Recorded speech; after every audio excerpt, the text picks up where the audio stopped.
Morning, everyone. This is Sales Chatter, the only podcast out here that's helping logistics reps with the mission of trying to hit 10,000 sales reps to hit a million GP. I'm your co-host, Ryan Mohammed, the main man and CEO of RGTX Logistics Solutions. Dickinson, how you doing this morning, brother?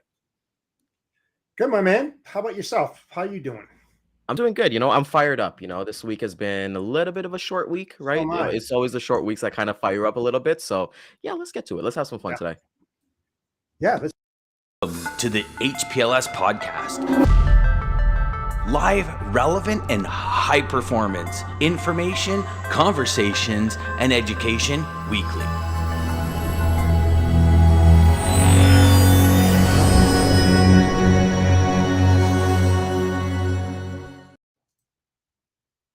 yeah. Yeah, that was a little bit weird. Huh? That was a little bit weird. Carry on. Yeah, that's it looks like I'm having the internet issues today, even though I reset my modem already. I'm not the internet guy today. Yeah, no, I'm definitely the internet guy today. Jeff, we have had a great week in terms of Yes. like training. I've loved the conversations that we've been having, Scott and Dean, yesterday as well. Let's start. Let's Yep. have some fun. Let's give our takes on it, of training, right? And I know you're a big stickler, so we do have a 30-minute show today, so we can't go over. But give us training thoughts. When somebody says training, they're going training into logistics, they're going training into operations. What are your thoughts, brother? So that's a huge question. And I would say it from my point of view. And again, this is just my point of view. Everybody has their own ways, of course. But I think the best way to get more ingrained into the sales side of the business is that, especially when you're dealing with warehousing and DCs, mom and pops, whatever your niche is, to get more involved into the actual logistics operations side of the business, so that you have a better understanding. We spoke with Scott yesterday about that very thing when I asked Scott, um, "Hey, what do you think about your trainees that you have in a group, and during a tour, do a tour of a local warehouse or a DC, have them get involved and watch what's going on in that operations, and just kind of figure out, and again, it's so involved. The best thing that I can say to that is watch and see what makes sense and what doesn't make sense, and then ask those questions and take notes of the day, and then go back and say, hey, I noticed this. And hopefully you'll get answers from the traffic manager or logistics manager there. The thing is that every logistics manager, supply chain manager, traffic manager are always busy throughout the day. If they're not busy, something's wrong. I can tell you Yeah, that the right company's now. not moving. Yeah, no, Company's something's that's if they're booking one load a day, you gotta run. it's You just gotta. like no. So that would be the best thing to do, is actually get in the trenches and do that. And you know what? Don't be afraid to say, hey, can I load that truck? As Yeah. long as it's okay with them, if you're not a certified forklift driver, you can't use the forklift or anything like that. There's liability issues and all that. But I think just getting yourself in there and watching is worth platinum. Seriously, I don't know. I mean, have you ever done that? Like been in there, or seen it or done it? Yeah, it's actually part of my sales pitch when I talk to new prospects is that, hey, I want to come and take a look at your operations. I want to get to know what you guys do, why you do it, get to know the dock workers. And that's the way that I've kind of operate. So I've changed my mindset in terms of, hey, I reach out to customers, get a quote, and then run a quote on them. It's like, no, no, no, that's not the way I do it. I want the customers for life that I've learned from you and Dan as well. So what I Yes. will do is that and I'm kind of trading a little bit of my secrets here, but it is what it is. When I reach out to a prospect, I do like offer a free cost analysis for them. So I'll take a look at their lane, see what their fits are, and then I'll offer to go to a warehouse. Obviously, if it's in within reason, because if it's outside of Ontario, then we've got to kind of Right, right, schedule right, that. right, I'm right. not really trying to take a vacation up there, but I go there and I figure out what they're doing, right? And Jeff, you know why I do that? The reason I do that is I don't know if you remember from like working in corporate. You remember when the big wig or like the big boss would come into the office, they would have that big lunch, and then he would be sitting with your boss in his office for the whole day, and then you just feel that like competitive, or you just feel that that sense of relief that hey, we've got the big wigs that are actually coming down to see us, and I take that mindset that it's better to see things in person. I Oh, yeah. don't know. I don't think that you could do everything online or things like that. And as you're kind of saying, go see a driver, see what they do, see how long, and even time them, see how long it takes to load a truck, just so you can have all that data for yourself to understand that, hey, I can bring this value to you. And if not, then I can just go do that for somebody else. And it really comes down to the fact of like, do you want to make your calls a day, or do you want to make maybe 4 or 5 calls a week? But those calls will turn into big platinum gold nuggets for you. And that's my point. I mean, for myself, I don't really need to go to the facility unless it's a monster size facility. I'm not going to waste my time. Yeah. When I'm on the call and I'm speaking to somebody, and again, most of them are referrals. I don't really do much of that cold calling. I'll ask those pertinent questions that will drive a response. I'll listen, and then I'll say, okay, I have a very good idea that will lead me into the next question, Mhm. because everything, I don't care what anybody says here, but everything starts within a warehouse in a DC. Yes, it comes from the ports, or if it's domestic, it'll come from a vendor, a manufacturer, a raw material manufacturer, and get into that warehouse. But that's where the down and dirty happens. It happens right then and there. It's not from the outside in, because if it's happening from the outside in, you've got lateness and stuff like that.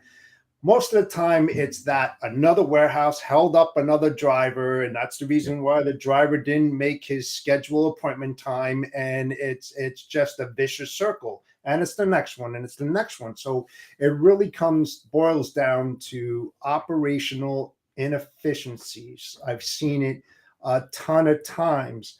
And I'll put myself on a limb. I can almost guarantee that if I walked into any warehouse out there, I will find something. I will find something that they didn't look into. All I have to do is just sit there and just watch and understand and see the environment and what it looks like and what's happening. There's much more into it, but it all starts there. It really does. And I'm It glad really that you're is. doing that. Yeah, and you know what? For me, the reason why I do it too is that like I work from home, so like I'm bored. Like it's just me and my 3 dogs. So any opportunity to get out of the house and see people and have that interaction. And the reason why I kind of said that, I laughed when you said like you'll investigate, you'll find anything, because like with the handlebars it reminds me of like Yeah, Sherlock Holmes, right? So you're the guy. You're the guy who will find you will find that that's issue. it. But but I'm for good at me, it. it's like I am. I'm good at it, and I do things a lot differently. And it's something that's in my blood. I mean, it really is. It's something in my blood that I've had, let's call it 40 years. Mhm. Seriously, and I've seen so many evolutions in the logistics industry before 3PL was even out there, before cell phones were out there.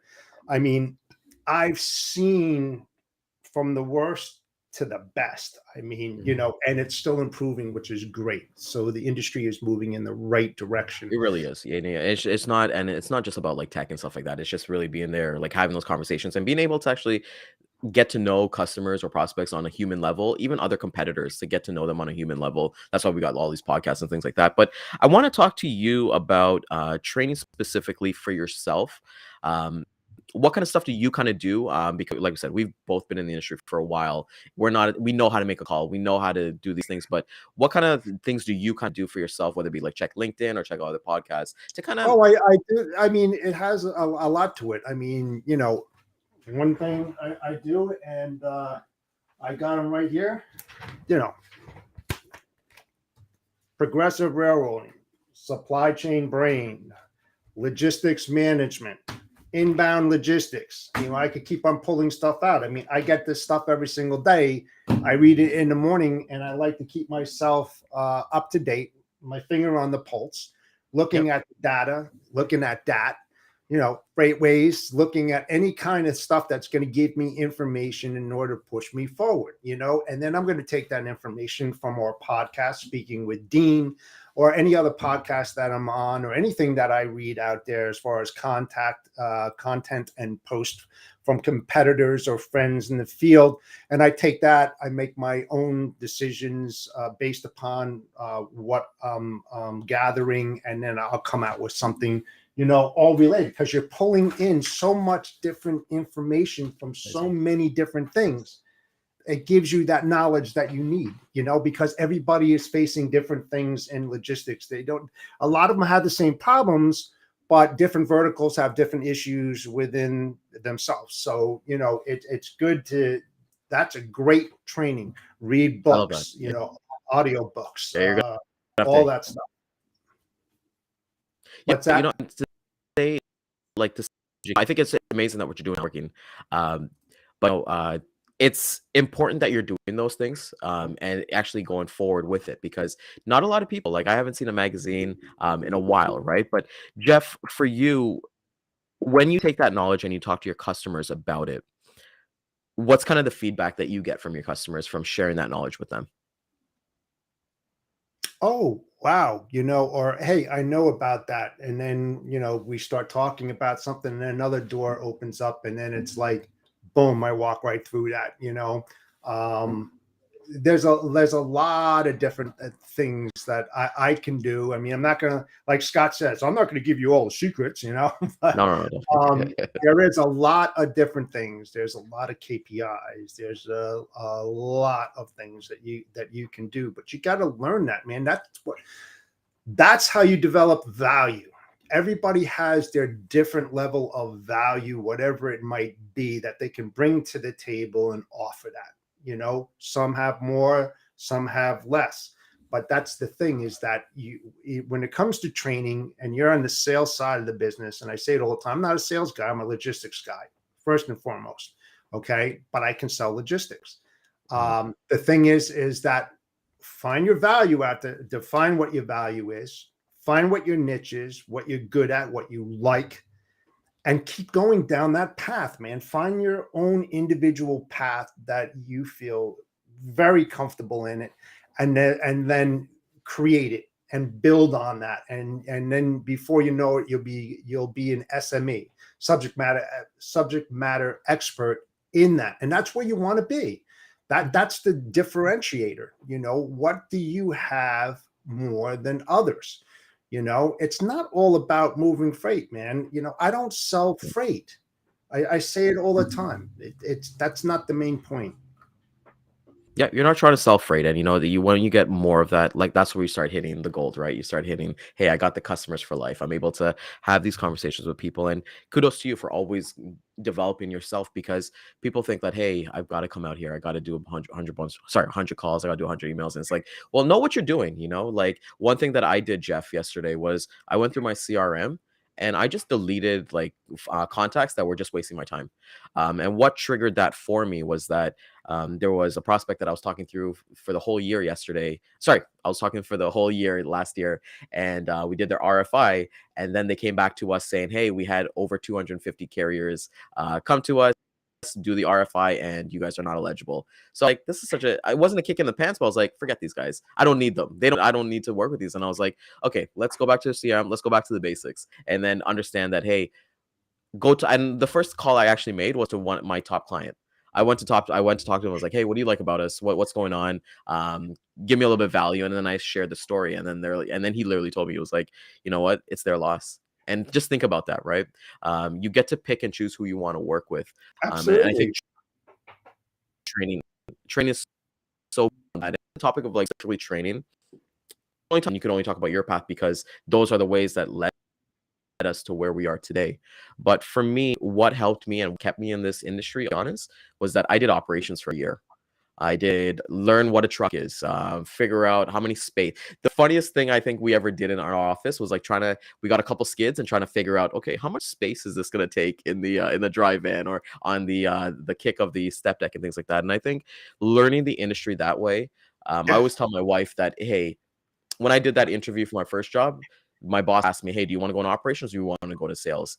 If I said sales, I wouldn't be here right now with you. I'd probably be somewhere else. But because I'm like trucking, like okay, like who really it is what it is, right? But for me, I think learning operations and things like that. Jeff, what do you've seen a lot on like LinkedIn and like having conversations with people, and I'm sure people reach out to you, especially rookies and things like that. What's lacking in training right now? I think the lack in training would be the lack of understanding, the lack of empathy when they're reaching out to shippers. They don't have that grasp of what shippers go through. I say that because I say that with my shipper's hat on because I've been in that seat. I say it all the time. I'm not bullshitting you when I say this, but when you're in that seat and you got a multi-million dollar operation and you're pushing 20, 30 million dollars, 50, 100 million dollars, that traffic manager there is extremely busy. They don't have time for themselves. If they don't have time for themselves, how are they going to give you time as a salesperson when you reach out to them? They don't want to hear the same crap day in and day out. They want something that's meaningful, insightful, that's going to drive their interest because they don't have the time. So don't say you have the capacity or you have the best rates out there compared to everybody else. That if service provider A gives you $1,000, I'll do it for 800. No, no, no, no, no, Get out of no. the price game. You win on price, you lose on price. That's kind of like No, my that's why I hate brokers. I have that mentality. That's why I have a different approach to my sales approach because I was in that seat and it irritated the crap out of me. I mean, I'm being dead serious too. And I'm not that transactional broker. I go for big stuff. I don't like the little stuff. Mhm. The little stuff is the mom and pops that don't know what they're doing, and you'll just grab here and there. And you have that lack of control. You have 100 customers bringing in X amount of revenue, where you could have three huge customers and you're blowing 100 of those customers away. So you got to have that priority, start focusing on where you should be focused on and drop the bad ones. It's all timing. I did that post before about the 1,000 calls, right? A month, 3,000, 6%. And then it was 0.066% of that are like the qualifiers, and then you get maybe one or two clients out of that. After all that hard work, and you put in all these minutes and 14 days worth, and then all this back work that you're doing into it. I mean, it's time. It's so much time that's involved into it that you want to keep that client for life if you're doing things right and supporting their needs. If you lose them, you just lost a ton of money. You just don't realize it when you dig into the cost factor of it. So I'm passionate about this, as you can tell, but I'm just being. That's why I wanted to talk. That's why I wanted, like, as like we were talking about before we brought Scott on Tuesday. That hey, I think we should have a theme of the week and just strictly stick to that, and then Mhm. have like and have different voices, right? Like we had Scott on Tuesday, we had Dean yesterday talking about markets and different things like that. So shout out to Texas and their cowhides. But no, I agree with you in terms of that because you got to work on a conversation with a friend. He was from home. He's always been in an office, and he's always been like just working in an office, doing sales as well and logistics. And he was saying, what was the biggest adjustment for you? And I think for me, the first little bit is understanding what you actually want to accomplish from working from home. Because I'll be completely true and transparent. I remember like the first couple of weeks and so on, my training lacked because I was like, okay, cool. I'm gonna log in. I'm gonna do this. I'm gonna do that. I'm gonna do this. And then you look at the time and you're like, oh, it's time for lunch. Let's go take an hour lunch and stuff like that. But I could have been using that time to develop my skills, right? Because when you got that out here and he agreed to salesman on the floor, you get that vibe, you get that dopamine drop of like, hey, these guys are making calls. These are what listening to these guys, what they're saying, and exactly, and kind of honing in your own craft as well, especially when you're talking about niche. For me, what I don't like about training is that it's like a one size fit all that I've seen in like corporate structures, especially for like newer guys coming in and things like that. It was like, okay, here's what, do your WMS forms, your login forms, and your first actually teach what, no one's actually, they're kind of leaving that to you to kind of figure out, especially as a new rookie or a newbie. So I think what Scott was kind of talking about was that, hey, they have people who shadow people, figure out what they're doing, and then they come together as one and they just discuss it. How do you like Yeah. collaboration when it comes to training, Jeff? It's very important. And, I was just listening to what you're saying about competition and all of that. Let me be perfectly clear on this for you sales guys and women out there. You have no competition. The only competition you have is yourself. It's you against you, and you are your worst enemy.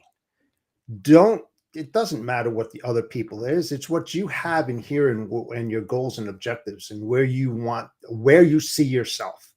That's first and foremost. That's going to drive you. If you've got drive and determination and you don't want failure, or you want to learn from failure, please do and do what you need to do. Don't worry about the other guy.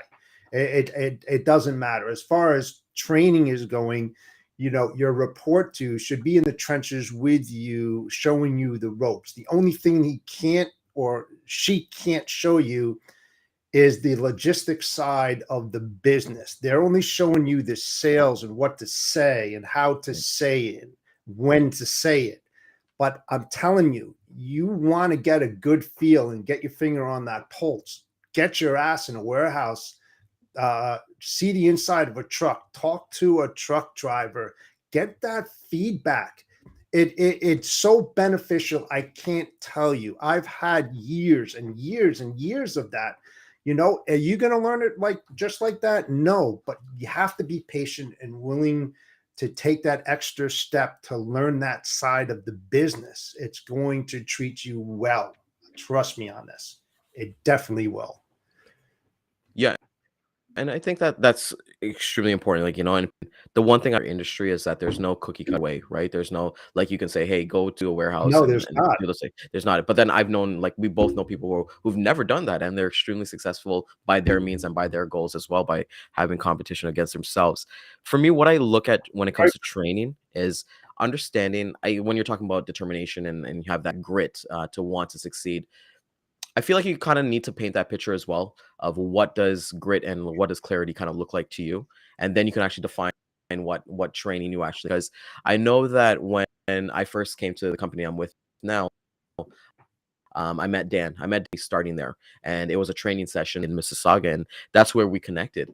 Because like what he was training at that time is what I needed at that time, starting at a new company, and understanding there. So I think external training is up to you. So Jeff, let me ask you this then. You got hired at a new place and you've done the training, like let's say you went to the warehouse and all that stuff. External training, who's that up to? Is that up to your boss or is that up to you? Both.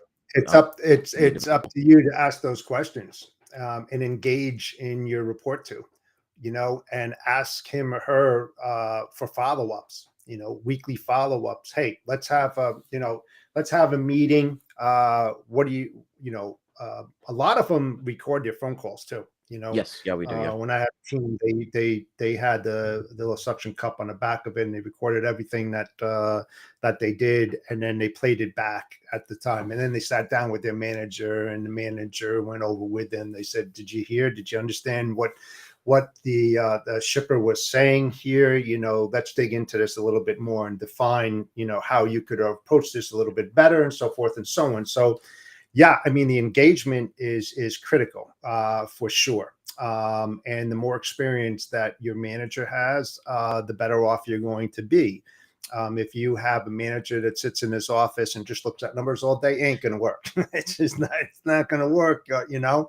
You need a manager that's going to get into the trenches with his troops and do what they do. You know, that's how you're going to build a good team of salespeople, or workers, whatever environment or vertical you're working in. Good managers, good leaders should be in there with their troops and doing the same kind of stuff and Yeah, encouraging them, showing where the water is, but not telling them how to drink it. exactly.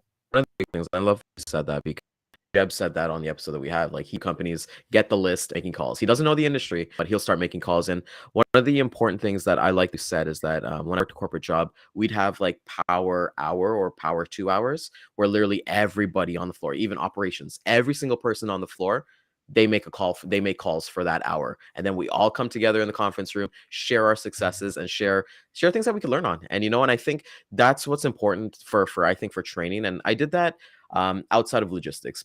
Before logistics, I worked for a telecom company, and I was actually a sales trainer for like newbies coming in as well. And that's what we'd always do. We'd always have those calls, and it's nice, especially when you're making commission and you're making calls that you never kind of do, and you start closing some people on these power hours. You're like, maybe we should do power days, but that's a little too much, Nowadays, for a little too much there. But you learn a little bit about yourself, and I think that's what's important. yes.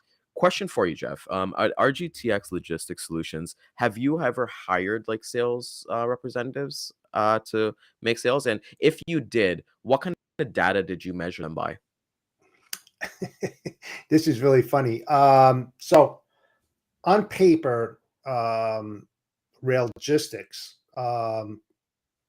was created in 2015. I pulled the trigger formally in 2019. Okay, made $9,000 the first year. But I was steadfast, and I was pretty confident. Except I did a lot of things. I hired a plethora of people on commission basis. Um, they didn't do crap. There was no drive, and I was just saying, you know what? Let me just throw it to the wolves and let them do it, and I'll sit back and watch. Wrong, wrong. I got rid of them all, Mm, and I started doing it myself and talking to the people that knew me as a person and develop. I wouldn't say develop, redevelop those relationships, and said, "Help me." mm, I'm not a sales guy. All right. Oh, you may say you're not a sales guy, but every time I hear you talk, you sure do sound like one. It's just like, okay, lift me up, give me some of the crap that I really need to hear. Cause I mean, that's typical, right? They try to push you up on the pedestal and let you sit there and dangle for a little bit. And so the next thing you know, they started opening up doors for me, and references and referrals, and my calls went down, my customers went up, my revenue went up, and now I have one of my ex-bosses that I used to report to for 7 years. It's now working for me. mhm, So, I mean, that just didn't happen overnight. That was trial and error for sure, because I had to take my logistics experience and tag that sales side on it to get into the shipper's head. I mean, that's pretty much it, right? And so things are starting to bloom, and building those strategic partnerships, I should say, mhm, developing them, giving a little and getting something in return. It's that management of time. yep, Time management is critical in this business. And you know um, I used to use a CRM called Profit way back in the day, and we used to, when we made the phone call, be on a timer, and that would feed into the CRM, and it would tell you how much time you spent on this customer, yep, and then you would have the stages of where you are in the sales, all mhm, the way up, right? And then if it didn't go, you would see how much time that you wasted in it, yep, and the tools and the effort. And then when a client did come on board, Now you had stages in that, right? You did the management side of that, the transportation management side of it. You've gathered the data, you've got the NDA out there. You're now ramping up. I mean, there's a ton of stuff. I won't go through it, and that's all time consuming. And now you start breaking that up. How much revenue am I making? How much commission am I making? How much profit? And how much per hour am I making on this client? And that's how we did that. And then we had that threshold of, okay, here's where we need to be. If we fall below it, we really need to consider whether or not we're going to still be servicing that one. And of course, the ones that are up higher, yeah, we're going to roll with them and put more effort into them. And the medium ones, we have to give a little bit more. But those one falling behind that, out the door they Out went. out the door. Out And the I door. think like it's funny that you mentioned that because I remember when I used to work in the office, and somebody closed something. This was a phrase that I've heard so many times, and I'm sure other people have heard it too in the office. Is like, I just closed a whale, man, whale, and then like nothing happens. Oh, well. Like yeah, you close like the biggest customer of, and then nothing happens. So maybe they sent the wrong rate, or they said something was right. But so having that confidence and in able to do those training, and I like that you share those magazines because I'm gonna ask you for those magazines offline and kind of Oh, do I got a ton more. I mean, yeah, and then we'll share that offline. But Jeff, thank you so much. This training episode has been amazing for us. Really quickly, I know you've got something going on today. Tell everybody about what's going on at 4:30 Eastern time today. yeah, the relaunch of Hold My Beer. Tune in. It's going to be a great show. It's going to be much different than what it was in the past, and we're going to do a lot of good things. I can say that right now. So tune in to the Hold My Beer channel. We'll be on LinkedIn. We'll be on YouTube, and I don't know what TJ. He's going to add a few more channels to that. But yeah, tune in. It would be a lot of fun.